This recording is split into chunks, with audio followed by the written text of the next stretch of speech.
What's up, everybody? Welcome to DFS by the Numbers. These are my Draftkings MMA picks for UFC Fight Island 5. Corey Sandhagen versus Marlon Moraes. We have a fantastic card, a very fun card here. Should be a decent amount of finishes. And I believe there's going to be a lot of high DraftKings scores as well here. We have a great main event, Corey Sandhagen, Marlon Moraes. We have a great co-main event, Edson Barbosa, Makwan Amirkhani. I'm really looking forward to break this down for you guys from a DraftKings perspective here. Before we get into it, if you guys can leave a like, subscribe if you are not subscribed yet, would appreciate that a ton. It really helps out. A couple subscribers away from 7,000. Would love to hit that by fight time. So if you guys watch my content and you enjoy it, hit the subscribe button. It really does help out a lot. So we're going to start, as always, with the fight. It doesn't go to decision lines. And we'll start up top with Chris Daukaus versus Rogerio Nascimento here at minus 510. Fight doesn't go to decision. And honestly, this probably is going to end inside the first round as well. Daukaus came in and weighed in a little bit less than he did his last fight. I think he weighed in like 20 pounds less. And I don't know if that's going to really help him in this fight. Nascimento is going to have like a 38-pound weight advantage on him. And especially with the wrestling, I think it's going to help out Nascimento a lot just in the strength and getting the takedowns. And I'm really high on Nascimento. I love what I see from the guy. He trains at a very good camp. Very good striker. His striking, has improved a ton over the past couple fights, and we are definitely seeing that. But his bread and butter is on the mat. And Daukaus is a black belt himself, so it's going to be really interesting, this fight. But it is a fight you are going to want. I personally like the Nascimento side. A lot of people are on Daukaus. I don't really see it, but it is heavyweight. So in a heavyweight fight, you do typically want to target both sides. So maybe Daukaus can get an early finish. It's possible. So minus 510. It's going to end inside the distance. It is the fight you want. Alan Baudot versus Tom Aspinall. Aspinall is someone who made me a lot of money. His last fight against Jake Collier had a ton of Aspinall against him. And I'm going to have a lot of Aspinall here again. I really like the Aspinall side in this fight, but again, it is heavyweight. Alan Baudot is a light heavyweight coming up to the heavyweight division. I just don't see it. If you want to play some Alan Baudot, if you don't think Aspinall's the real deal, maybe take a shot at a pump play on Baudot, but I'm typically not going to play much of Baudot here. I do like the Aspinall side, and I like it quite a bit. Really don't see this going outside of the first round. I think Aspinall gets it done early, so a lot on the Aspinall side for me. But in a fight that's minus 510, fight doesn't go to decision, you could play both sides there, but Aspinall is my strong lead. Sandhagen, Marlon Moraes. It's pretty simple here. If it ends early, it's probably Moraes. If it ends late or if it goes to decision, it's probably Sandhagen. Marlon Moraes is definitely live in this fight. He's very, very dangerous in those first couple rounds, but it's a very tough fight to call, and it is a fight I do on both sides. I don't have a strong enough lean to really go heavy on one side, so I'm probably going to be, pretty close in ownership between the two, especially at an 8,200, 8,000 price. I think both guys are more than capable of winning. It's whoever's going to implement their game plan. Is Sandhagen going to be able to survive those early rounds, stay out of trouble, be able to take over later in the fight, possibly get a late finish or a decision with that volume and the output? Or is Moraes going to catch him early? And Sandhagen has never been knocked out, so I'm more so leaning towards the Sandhagen side, but you really can't go wrong with a shot on Morales because of how dangerous he is. Barbosa versus Amirkhani, minus 180. Fight doesn't go to decision. Kind of the same thing here. If Amirkhani is going to win, it's going to be very early. It's going to be in that first round when both guys are fresh, Amirkhani especially, and he's going to need to get a takedown. It's just, I don't think, like, if Amirkhani gets a takedown, I don't think it's going to be over shortly after, like a lot of people think. Barbosa has very good takedown defense, 80%. And it's 80% because guys like Khabib and Kevin Lee were taking him down. Like, this guy has fought the best of the best in the division at 155, and now he's going down to 145 here. And he looked good against Dan Ige, which is, someone who I'm personally high on. I also thought Barbosa probably won that fight as well. A lot of people were calling that a robbery there. But, man, I like Barbosa a lot in this fight. I'm going to be heavier on that side. But if you want to take a shot on Amirkhani, if you think he's going to submit Barbosa easily, I think Barbosa is either a black belt or a brown belt. I do think he can hold his own. He has been submitted twice, but a lot of that was because he was very, very hurt in those fights. I don't think Amirkhani is going to go out there and really hurt Barbosa and get him out of there. So the lane's Barbosa, but Amirkhani is not a bad play. Dricus Duplessis versus Marcus Perez here. A tough fight to call because Perez has never been finished. He is very, very durable. Duplessis is making his UFC debut, so we don't know much about this guy, but from what I see, he looks pretty solid. It's just I have seen him make mistakes on the mat. I've seen him get submitted before, like as short as a year ago. So if Perez can get this to the mat, he's very live for a sub, but on the feet, it's probably Duplessis all day. Perez just isn't, very high volume. Just not an overall impressive fighter. So Duplessis is somebody I'm really looking at, and we'll talk about it. But Perez, you really can't count the guy out. He's very dangerous. He's very durable, and that really could help him in this fight. Getting into the core plays here, Tom Aspinall touched on it a little bit, 9,400. Like I said, made me a lot of money against Jake Collier. Hopefully he makes me a lot of money here because I will have a decent amount. 9,400, I think you are able to go up and pay for those top-priced guys because there are a lot of underdogs on this card. So really, really like this Tom Aspinall play here at 9,400. I think it's fine in cash. I think it's fine in tournaments as well. Omar Morales, 8,300. I like this play. I like him to win this fight. Just being more output than Giga Chikadze, coming forward the whole time. He's going to be fresh in that third round. He's someone who gets better as the fight goes on, it looks like, and he throws more volume as the fight goes on, and Chikadze is the complete opposite. Chikadze probably might win that first round, but in rounds 2 and 3, when Chikadze slows down, Morales is not going to slow down. He's going to be there in his face, trying to get that finish. So Morales, I do think if he used his takedowns, if he used his BJJ, he's a black belt in BJJ. If he used that, I think he would have an easy path to victory. But you can't go out there and fight for these guys. It's probably going to stay standing. But even then, I do like Morales in this fight. 8,300 for the volume that he's going to bring, with possible takedown upside and maybe even finish upside as well. I don't hate Morales at 8,300.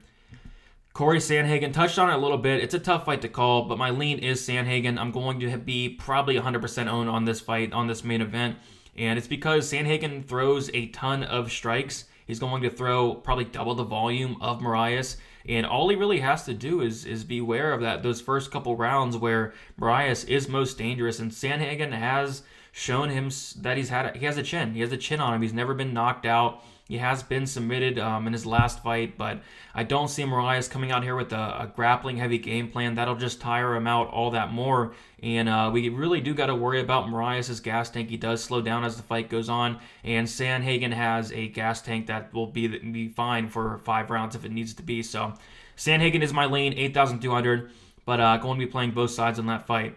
Ilia Topuria, 7,600.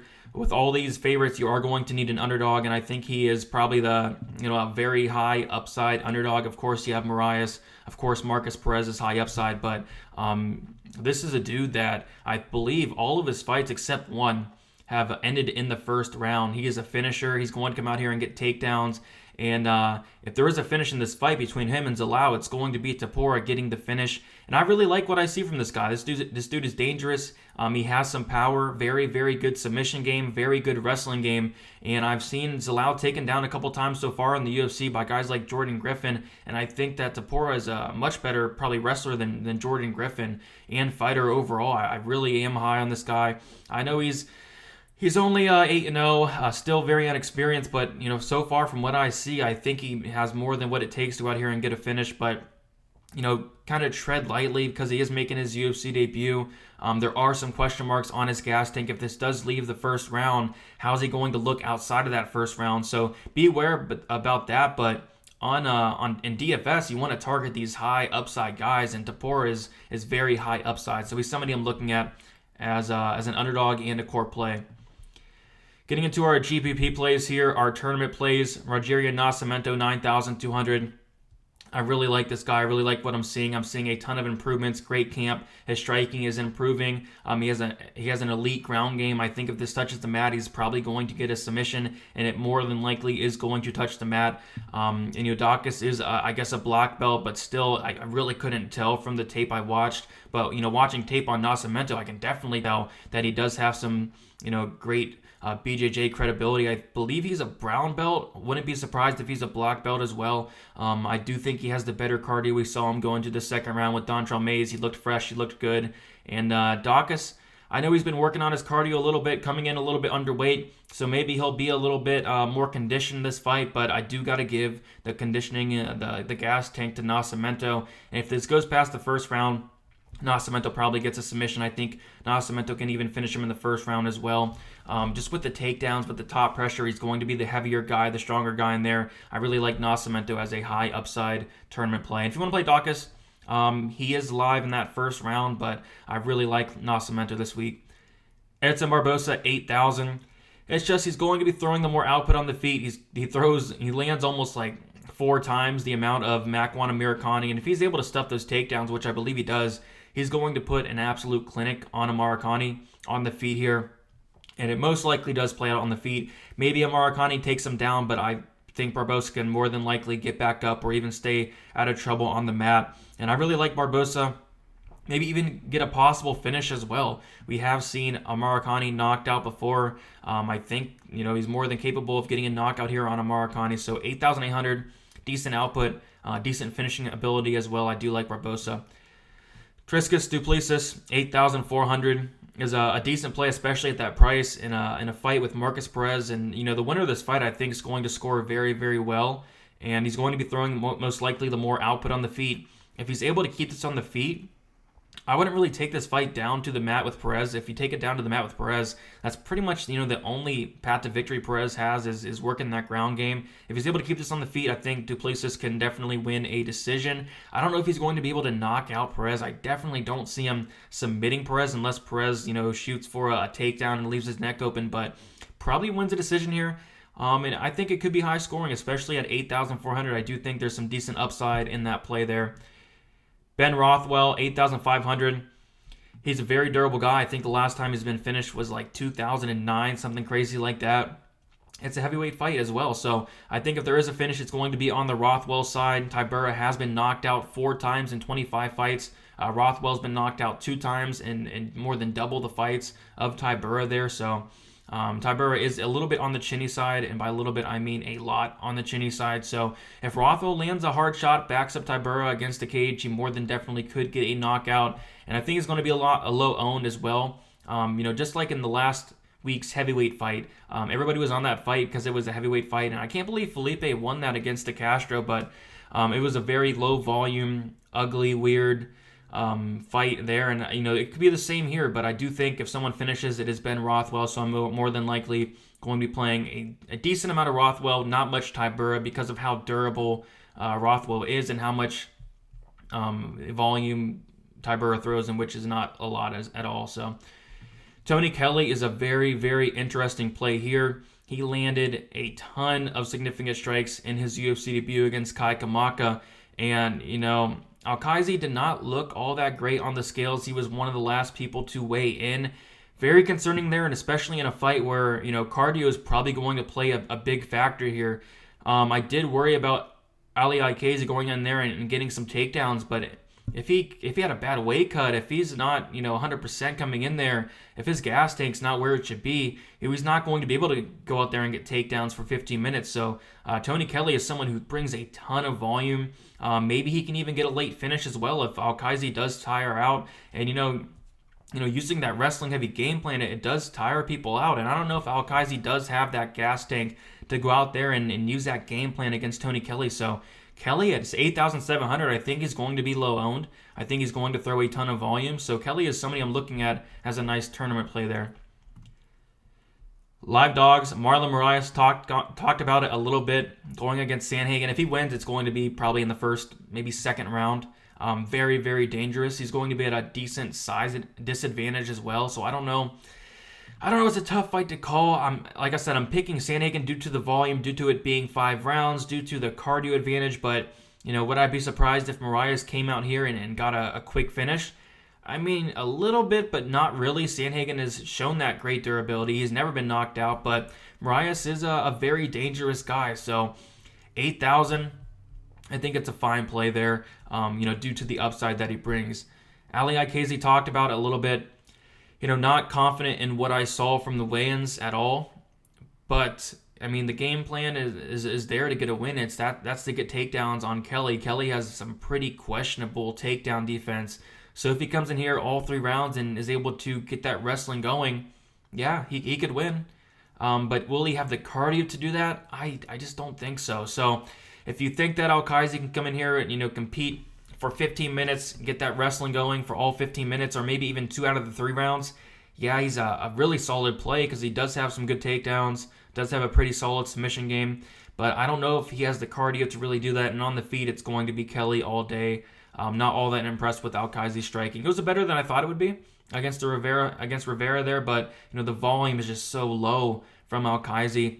Kelly's probably going to double, triple up his strikes, maybe even more than that. So Al-Kaisi maybe could be a decent sneaky play, I guess, but I just can't trust it all that much.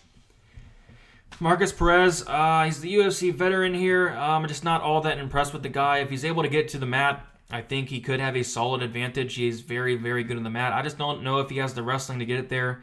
But he does have that upside. He is very durable, and in a fight, where durability is going to matter, I think it's important because Dricus Du Plessis has been to decision 0 times. He's never won a decision. He's never lost by decision. And Perez is a finisher himself. He's finished 75% of his fights, 50% by submission. If he's able to work that ground game, yeah, I think he can get a finish here. But I don't know. It's such a tough fight to call because do you see Du Plessis winning his first decision ever? Maybe. But if it stays standing, you got to favor Du Plessis. But I don't know. It more than definitely could touch the ground, whether it's Du Plessis getting a takedown or whether it's Perez finding a takedown as well. It's a tough fight to call, but Perez at 7,800, I do think there's enough upside to get him in some lineups there. And then Jaquan Buckley, 7,300. He went in there against Kevin Holland. He looked okay, I guess. It was just he had like an 8-inch reach disadvantage. In this fight, they're going to have just about the same amount of reach here. I think someone's getting finished in this fight, whether it's Buckley knocking out Impa or Impa maybe finishing Buckley late. So this is kind of a fight I do want to target a little bit. I know Impa's really expensive at 8,900, but I think he's a fine play. Buckley, if he wins, it's going to come by knockout. It's going to probably be early. I don't know if he has the gas tank to go into those later rounds, but in the Holland fight, he came in on short notice, so I'm assuming he's a little bit better.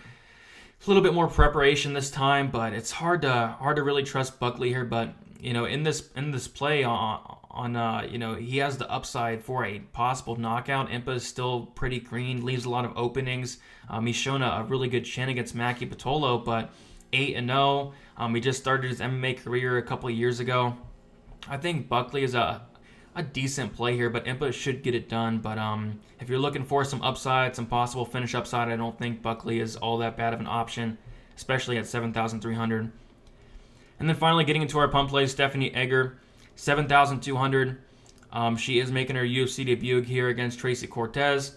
And Egger has a 60% finish rate, 40% by knockout, and she has an 80% finish rate, I believe. 40% by knockout, 40% by submission. I believe she knocked out Mara Morella as well, which is pretty funny there. But no, she looks solid. Her ground game looks really good. I believe she's a black belt in judo.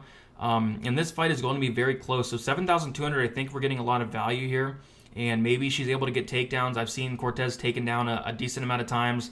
And if it gets on the mat, which I do think it touches the mat, I don't know. I'm not all that impressed with Cortez, with the grappling. Like, I saw her get reversed like 3 times by Maria Agapova. I saw her get put in a bunch of bad positions, and Egger looks pretty legit on the mat there. If it stays standing, Cortez, you got to give the advantage, but I don't think Cortez is some kind of crazy good striker herself. I think the striking is going to be a little bit closer than people think. I mean, you got to give the advantage to Cortez, but it's not going to be like completely one-sided here. But ultimately, this is probably going to touch the mat, and I think Stephanie Egger has a really good shot here. So at 7,200, I think it's a solid pump play there. I think it's a decent play for cash due to the ground game upside, the takedowns, the reverses, the sweeps, the advances, all that. So 7,200 is pretty good there. And then KB Bowler, this is more if you want to go out here and fade Tom Breeze. I mean, a lot of stuff going on with Tom Breeze. We heard the stories time in and time out. He pulls out of fights, hours before the fight happens. It's all about, what Tom Breeze shows up. If the best Tom Breeze possible shows up, Bueller's probably going to lose. But I don't know. It's really hard to trust a guy like Tom Breeze. So if you want to fade Tom Breeze, I think Bueller is a fine play, I guess. I just think Tom Breeze is the better fighter by a decent margin. But I don't know. Like I said, Tom Breeze is a big favorite, which is crazy. But he should get the win. 7,100 is not a bad play there. All right, guys, just a reminder, become a member of my Patreon and receive full access to my model with all the stats for every fighter, my premium projections, my GPP lineup percentages, Draftkings article that's going to be out sometime Friday night, early Saturday morning, and also access to Discord. You guys can ask me any questions you want, talk some fights on Saturday as well.